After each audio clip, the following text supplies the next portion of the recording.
having your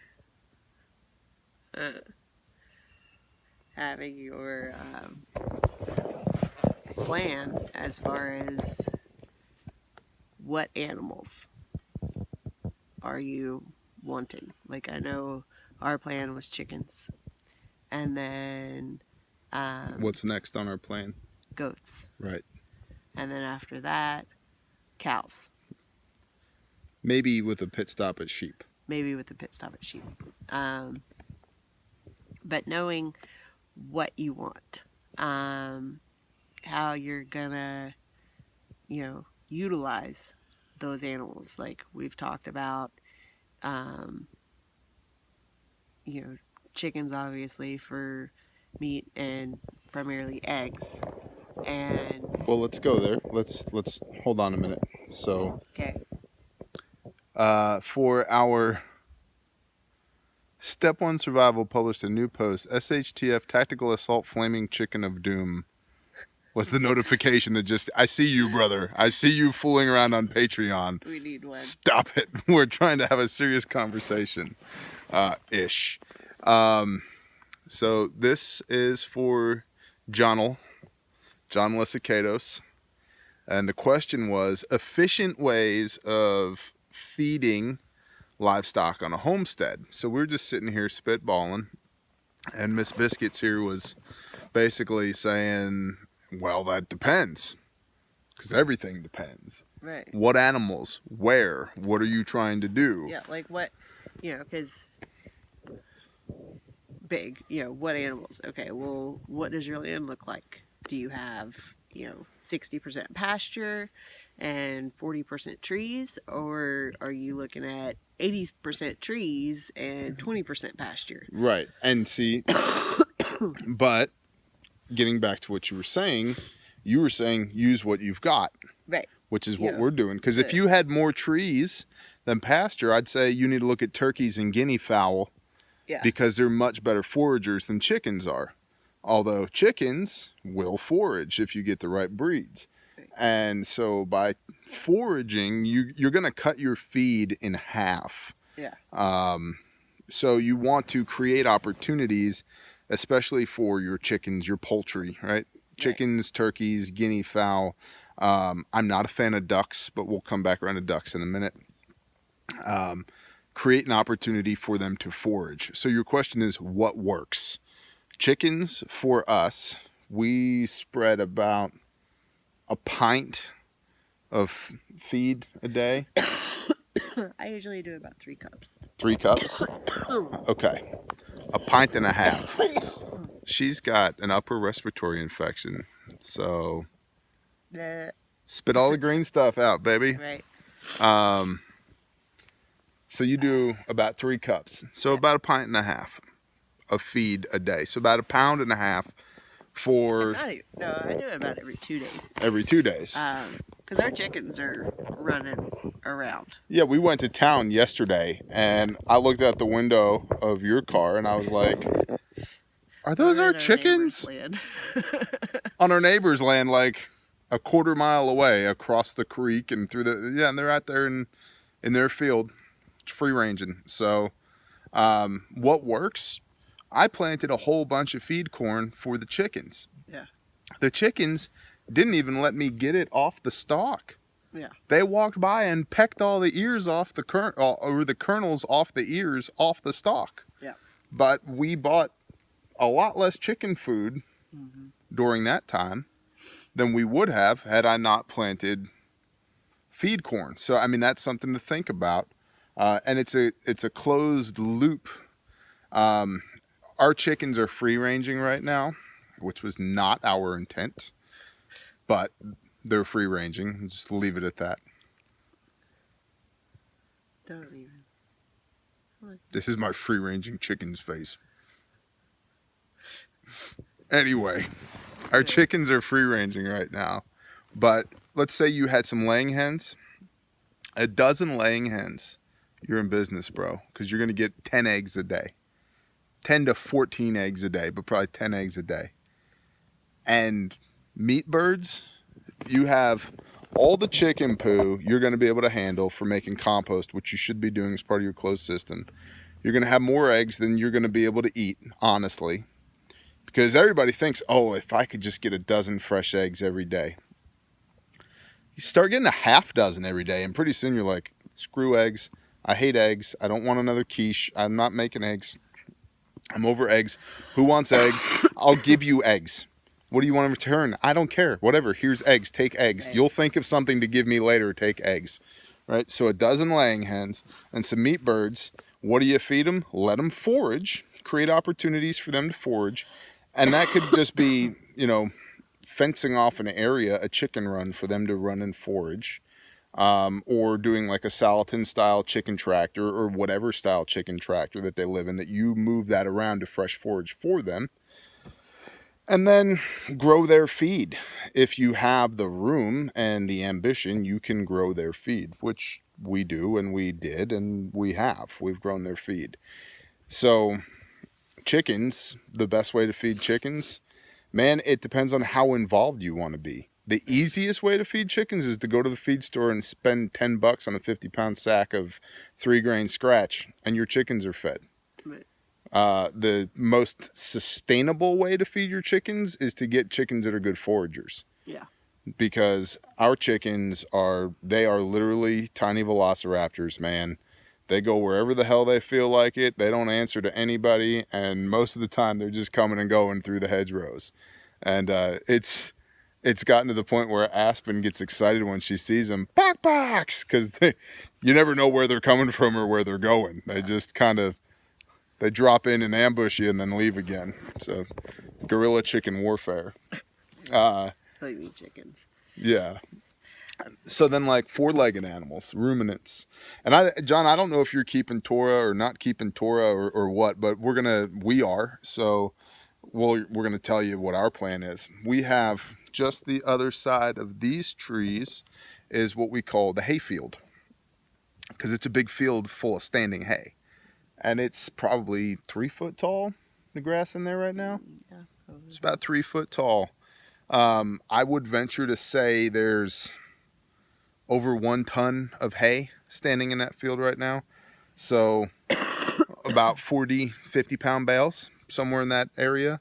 So that is forage for 4-legged animals that I don't have to buy. Just walk the animal out there, and God does what he does. He makes grass grow there, and then the animal eats the grass. And the upside of that is, for example, with a cow. And I would encourage you to listen to everything Joel Salatin has ever said about sustainable agriculture, because he's really smart. He's smarter than I am. And his whole thing is, I'm a grass farmer. I make good grass because good grass makes good beef, and good beef makes good grass, and closed loops, closed systems. But a cow puts 50 pounds of manure out of its back end every day. So the longer your cow is outstanding in your field, fertilizing that area, you don't have to feed the cow. The cow just eats the grass. And then it poops fertilizer. And then your chickens who are already out foraging go and scratch through that fertilizer and incorporate it into the ground. And they eat the parasites and the pests and the insects, and they work that manure into the ground, and that manure makes more grass that supports more cows that make more fertilizer, which makes more grass, which yada, yada, yada, yada, yada. But I'm not paying to bring hay in here. I'm growing my own to the best of my ability. We have 3 acres of creek bottom behind those trees. I'm okay. Out, demon! Lay hands. So we have 3 acres of creek bottom behind those trees, and there, that stuff's brushy. Like, I was mowing back in there yesterday, and there's a lot of like cedar saplings and mimosa trees and stuff like that, Right. big around as my thumb. But you know what'll eat that? Goats will eat that. Goats will eat that. And poison ivy. And poison ivy, which we have everywhere. You know, a side note, but Side note. there's a place that buys dried poison ivy leaves. How the hell do you harvest it? I would guess rubber gloves. Dried poison ivy leaves. But there's apparently like I've got to Google it. Yeah, you and do. See, like, we could be sitting on a what- gold mine. No, it's not very much. It's like $1.50 a pound or something like that. Oh, well, there's only 18,000 bajillion dollars worth of poison ivy out here then. But I'm like, somebody buys it. There's got to be a use for it. $1.50 a pound Yeah, for dried poison ivy? yeah, What the hell? yeah. You're blowing my mind, man. No, I just saw Lois she posted the company, and I went. That's and looked at it. milady. Yeah. We got to maintain OPSEC. You mean milady. Millard and milady. But yeah. So goats eat poison ivy, Goats eat poison ivy. or you can harvest it and sell it for Goats $1.50 a pound. Goats are more like deer. Yeah. They are what are called browsers, meaning they will eat generally speaking, whatever they can reach on their hind legs, they will eat. And they'll eat small trees and twigs and saplings, and generally speaking. Okay, yes, there's different goats that do different things. I get all that. That's cool. But goats are generally speaking browsers, whereas like sheep and cattle are grazers, meaning they eat stuff that's down on the ground to about a foot above the ground. Yeah. That's growing. So those are things to consider as well. Well, I've also heard like goats, like ground stuff, like they'll eat it, but like a cow will eat it like down to the dirt. Right. Correct. So goats groom it. They clip it above the surface, and cows eat to the surface. Right. I mean, I don't know what other animals you'd have on a homestead. Pigs, we don't do swine. And I mean, honestly, there's enough swine running around in our woods that if I wanted to do pigs, I'd just walk back there and shoot some. Not that I have any interest, but I mean, that's something to consider for SHTF, man. Right. If you needed, and again, I don't know if you're keeping Torah or not, but what a good bargaining chip to be able to say, yeah, hey man, there's a 300-pound wild hog in the bed of my pickup truck that we shot. Y'all got some potatoes, or whatever. But I think you need to think in the vein of closed loops. We had, again, not Torah, but we had meat rabbits, and the meat rabbits, a lot of what we fed the meat rabbits came out of the garden. And my favorite thing about meat rabbits was not the meat, it was the manure. Because it made freaking awesome compost, which if you're not composting now, you should be. You need to figure out a way to be composting. It's one of the first things we did here was start the compost pile. Because, man, that's black gold. Yeah. And everything goes, I mean, not everything, but almost everything. Almost everything goes into it. So, kids get done eating banana. Composted. Go throw your peel in the compost. Well, and you just keep a big coffee jug on the countertop. Yeah. That in the house. Yeah. I mean, coffee grounds. Fruit peels. Anything fresh goes. Onion wrapper, potato skins. Right. Anything. Right. You put it in the big coffee can. Right. Rather than carry it out and dump it in the compost pile.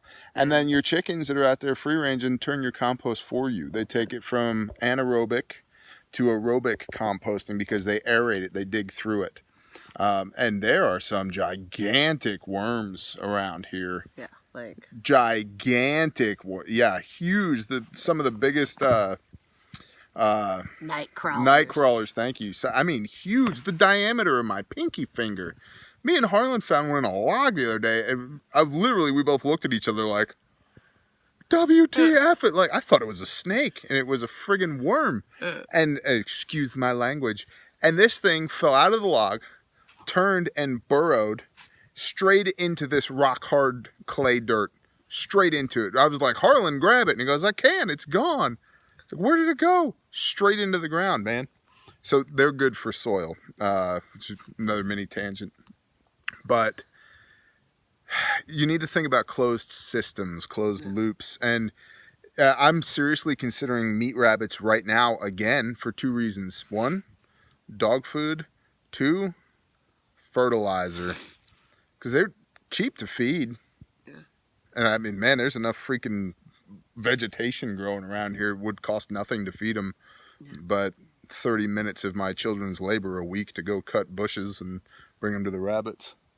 So, I mean, effective ways to feed animals. You need to, I guess, the calculation you need to do in your mind after you know where you're going. Right. I would really encourage you to find land first and then adapt systems to fit the land. Right, because Don't adapt the land to fit your systems. Adapt the systems to fit your land. Right, because if you're living on like a mountainside, that's going to be a lot different than having some flat land or gently rolling. I mean, just the difference between a pine forest and a hardwood forest. Yeah. 2 completely different things. Right. And they're both mature trees, but it's a completely different ecosystem, brother. Yeah. So get your land first and then use the basic tenets of good husbandry to figure out, how am I going to do this? But you need to figure out which end of the spectrum do you want to be on. The more sustainable you go, the more involvement you're going to have, but it doesn't have to be backbreaking. Right. No. Well, it's like I was saying, like we have our garden, and I'm not a huge lover of squash, but I don't know. Way to bring it around. But we've got a bunch of squash seeds that somebody gave us, and so they went into the garden, not for us, but for our chickens. Yep. Because they love them. I just throw the whole squash out there, and they'll tear it up, man. Break it apart and spread those seeds other places. And we used to have random stuff pop up volunteering all the time. And we had a 14-foot tall sunflower in our backyard in Texas. Right. From the rabbit food, because there was black sunflower seeds in the rabbit food. So, and we're like, what the hell is that? Yeah. There's sunflowers. They're still growing there. I know. And the last year, I'd say by probably year 3 in that backyard, we were like, are we going to plant? And we kind of looked at each other like, let's just see what just pops up. Yeah. And stuff popped up everywhere. Yeah, we had tomatoes coming up. But not in the beds we planted them in. Right, yeah. Which was cool. Tomatoes and cucumbers self-seeded like crazy. And peppers and okra. Yeah. And the lettuce and arugula all went to bolt. And it tried to come back, but it got too hot for it. And we had those sunflowers. Mm-hmm. And we had potatoes and corn, and we had that one white grape that was holding on. It didn't have a partner anymore, but we had one white grape plant.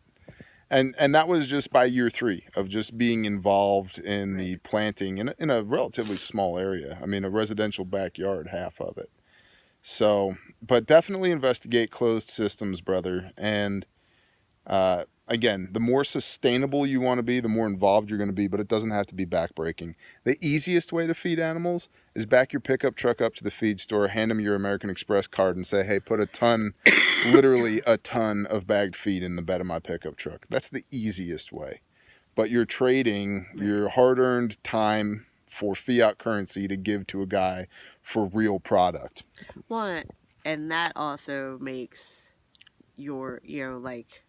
We did that with meat birds. Yeah. Where we bought the meat birds, we bought all the feed for the meat birds, and by the time we ended up killing the meat birds, the ones that survived, it was like $15 a bird. Yeah, we had a lot of money like into that. them. It ended up costing us, and so small scale though. Right. Yeah, small scale. because we wanted to see. It was a trial run. Okay, let's And do something small And thank figure God out. it was a trial Yeah. run, because I'll tell you. Had it been big, we would have lost out really bad. Well, and I was just disgusted. Yeah, Because you are what you eat, right? And yeah, these birds were not healthy. And I mean, that doesn't mean they weren't growing, right. but they were not healthy. Yeah, I mean, I'm looking at these things going, this is Cornish cross. It's the same type of bird that you get from Tyson or Pilgrim's Pride or whatever the other ones are, right? And we had one that was like the size of a small turkey. yeah, it was huge. But it was so big, it had filled out so fast that it couldn't walk. And literally, if you look on the internets, they're like, oh, well, with that breed, you need to put their water on one side of the enclosure and their food on the other, so that they're encouraged to get up and walk, so that they actually develop leg strength. Otherwise, they'll just sit on the ground and fall over and die. Man, I don't want to eat that. Yeah. But our cost per bird was, we didn't. Half of them died because they weren't healthy, and the other half, I took the pellet gun and shot them all in the head and then threw them in the compost pile. So it's like, I am not eating that, man. I don't want that in my body. So we'll probably look into Freedom Rangers for meat birds here, or something similar to that at some point. We're not there yet. But go ahead. You were saying inputs, buying it from the feed store. I don't You know. need a nap. You distracted me. This upper respiratory infection. You I went know. off on a tangent. We've done a lot of Patreons today. Yeah. This is like number 5. Yeah. And you know what's funny too? We're going to, because I feed these to the patrons like 3 a week. So they're going to be like, you guys have the same shirt on. Be like, yeah, it was all in the area of like an hour and a half. Not over the course of 2 weeks. Yeah. Insider baseball. Yeah.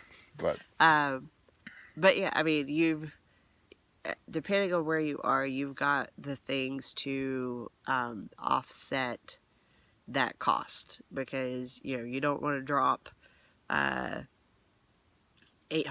on a cow and then spend Right. $600 in hay, and I'm sure it's more than that depending on where you live, because that's the other thing, is depending on where you live, things like hay here, I know we can get it for like $35 a bale, Right.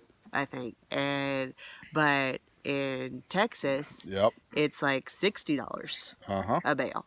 So things like that are going to be dependent on where you live, and the last thing you want is that cow that you groomed and grass fed, and if you didn't have grass, you had to give it hay. That cow's going to end up costing you more than it would if you just went to the grocery store, Right. and bought your beef. And $1 a pound to process and package, and Right. it's like, yeah, you got to take all that stuff. right. Now you have if you're not doing it yourself. $6 a pound of hamburger. Right. Like, yeah, it's delicious. It's ours. It is. You know what else is delicious? Right. Fiat currency in my bank account. Right. So, you're right. There is a sweet spot there. But I guess this will be the bow that we tie. I would also encourage you, and if you're not interested, don't want to go there, that's okay. Make friends with somebody who is or does. Learn to butcher. Yeah. Learn to butcher. I like it. I butchered a lot of stuff. Yeah.